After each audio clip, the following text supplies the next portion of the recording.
കേട്ടില്ലേ? ഇന്ന് നമ്മൾ ഹോസ്പിറ്റലിലേക്കാണ് കേട്ടോ പോകുന്നത്. അപ്പോൾ രാത്രിയിൽ ഫുള്ള് സ്നോ വീഴ്ചയായിരുന്നത് കൊണ്ട് രാവിലെ അതൊക്കെ ക്ലീൻ ആക്കിയിട്ടാണ് നമ്മൾ പോയത്. അപ്പോൾ ഏകദേശം ഒരു 11:20 കേട്ടോ നമുക്ക് അപ്പോയിൻമെൻറ്റ് കിട്ടിയിരിക്കുന്നത്. അപ്പോൾ ആ ഒരു കറക്റ്റ് സമയത്ത് തന്നെ നമ്മളവിടെ എത്തിയിട്ടുണ്ടായിരുന്നു. ഇച്ചുകൂട്ടിനാണെങ്കിൽ നല്ല അലമ്പായിരുന്നു കേട്ടോ. അവന് ഇഞ്ചക്ഷൻ എടുക്കുമെന്നുള്ള പേടി കാരണം ഏകദേശം 1 മാസത്തോളം ആയി കേട്ടോ അവന് ജലദോഷവും പനിയൊക്കെ തുടങ്ങിയിട്ട്. അപ്പോൾ നാട്ടിൽ നിന്ന് കൊണ്ടുവന്ന മരുന്നൊക്കെ വെച്ചിട്ടായിരുന്നു ഇത്ര നാളും പോയത്. എങ്കിലും കുറയുന്നുണ്ടായിരുന്നില്ല. അതുകൊണ്ടാണ് നേരെ ഹോസ്പിറ്റലിലേക്ക് കൊണ്ടുപോയത്. അങ്ങനെ ഞങ്ങൾ ഇതേ ഡോക്ടറെയൊക്കെ കണ്ടിട്ട് ഇറങ്ങി.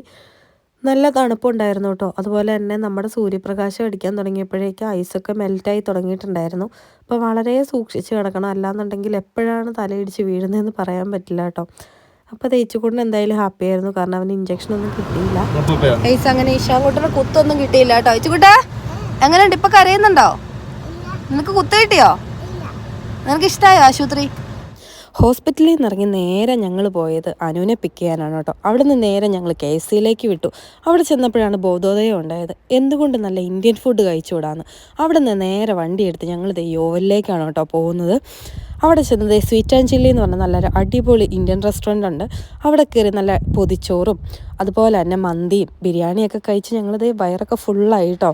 അപ്പോൾ എന്തായാലും നല്ല അടിപൊളി ഫുഡായിരുന്നു. അപ്പോൾ ഫുഡിൻ്റെ ഡീറ്റെയിൽ ആയിട്ടുള്ള വീഡിയോ നെക്സ്റ്റ് വരുന്നുണ്ട് കേട്ടോ. അവിടുന്ന് ഫുഡെല്ലാം കഴിച്ച ശേഷം ഞങ്ങളിതേ 9 സ്പ്രിംഗ് പാർക്കിലേക്കാണ് കേട്ടോ പോയത്. അവിടെ ചെന്ന് കുറേ നേരം എൻജോയ് ചെയ്തു. ഇച്ചക്കൂട്ടം കുറേ റൈഡുകളിലൊക്കെ കയറി. പെട്ടെന്നുണ്ടായ പ്ലാനാണ് കേട്ടോ, ഒരു പ്ലാനും ഇല്ലായിരുന്നു. രാവിലെ ഹോസ്പിറ്റലിൽ പോകാനായിട്ട് ഇറങ്ങിയതാണ്, ആ വഴി നേരെ പോയതാണ് കേട്ടോ. അപ്പോൾ അവിടുന്ന് കുട്ടികൾക്ക് കളിക്കാൻ മാത്രമല്ല നമുക്കും കുറേ എക്സ്പ്ലോർ ചെയ്യാനുള്ള സ്ഥലങ്ങളും കാര്യങ്ങളും ഒക്കെ ഉണ്ട്. നമ്മൾ നടക്കുന്നതിന് 2 സൈഡിലായിട്ട് കനാല് പോലെ വെള്ളം കെട്ടി നിർത്തിയേക്കാണ് കേട്ടോ. അപ്പോൾ അതിലിതേ താറാവൊക്കെ വന്ന് കുളിക്കുന്നു ഒക്കെ ഉണ്ട്. അപ്പോൾ നല്ല രസമായിരുന്നു കേട്ടോ. നല്ല പ്രകൃതി രമണീയമായ സ്ഥലം എന്നൊക്കെ വേണമെങ്കിൽ പറയാം. പക്ഷേ കുറച്ചങ്ങ് കയറി ചെന്ന് കഴിഞ്ഞപ്പോഴത്തേന് ഫുള്ള് ചെളിയായിരുന്നു കേട്ടോ. അതായത് നമുക്ക് വഴി പോലും ഇല്ലാത്ത രീതിയിലുള്ള ചെളിയായിരുന്നു. നോക്കുന്നിടത്തെല്ലാം വഴിയായതുകൊണ്ട് എങ്ങോട്ട് പോകണമെന്ന് അറിയാൻ മേലാതെ കണ്ട വഴിയിൽ കൂടെയൊക്കെ ഞങ്ങൾ കയറി പോയി കേട്ടോ.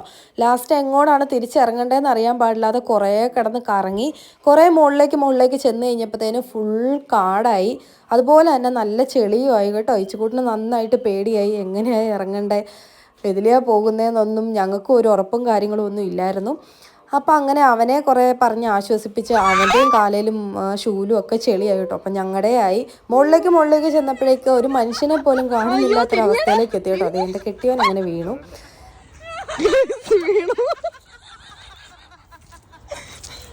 അങ്ങനെ ഞാൻ എന്തായാലും സേഫായിട്ട് താഴെ ഇറങ്ങിയിരുന്നു കേട്ടോ. ആദ്യം തന്നെ പീച്ചക്കൂട്ടിനെ ഞാൻ സേഫായിട്ട് ഇറക്കിയിട്ടുണ്ടായിരുന്നു. നല്ല തെന്നലായിരുന്നു കേട്ടോ. അതുപോലെ നമ്മുടെ ഷൂ താന്നു പോകുന്ന രീതിയിലുള്ള ചെളിയായിരുന്നു. അങ്ങനെ അതെ അനുവിനെ ഒരു വിധത്തിൽ ഞങ്ങൾ ഒരു 1/2 മണിക്കൂർ എടുത്ത് താഴെ ഇറക്കിയിട്ടുണ്ട്. അവിടുന്ന് ഞങ്ങൾ നേരെ പോയത് ബോട്ട്സിലേക്കാണ് കേട്ടോ. ഇച്ചുകൊണ്ടിൻ്റെ മരുന്നിന് എഴുതി തന്നിരുന്നു. അപ്പോൾ അവിടെ ചെന്നതേ ഞങ്ങൾ കുറച്ച് കോസ്മെറ്റിക് ഐറ്റംസ് ഒക്കെ എടുത്ത് ട്രൈ ചെയ്ത് നോക്കി. ലിപ്സ്റ്റിക്കും അതുപോലെ തന്നെ ഫൗണ്ടേഷനും ഒക്കെ എടുത്ത് നോക്കിയിട്ടുണ്ടായിരുന്നു കേട്ടോ. അങ്ങനെ ഞങ്ങളിതേ അവിടുന്ന് മരുന്നൊക്കെ മേടിച്ച് ഞങ്ങൾ 3 പേരും കൂടെ വീട്ടിലേക്ക് പോയി. എത്രയേ ഉള്ളൂ ഇന്നത്തെ വീഡിയോ. Bye bye.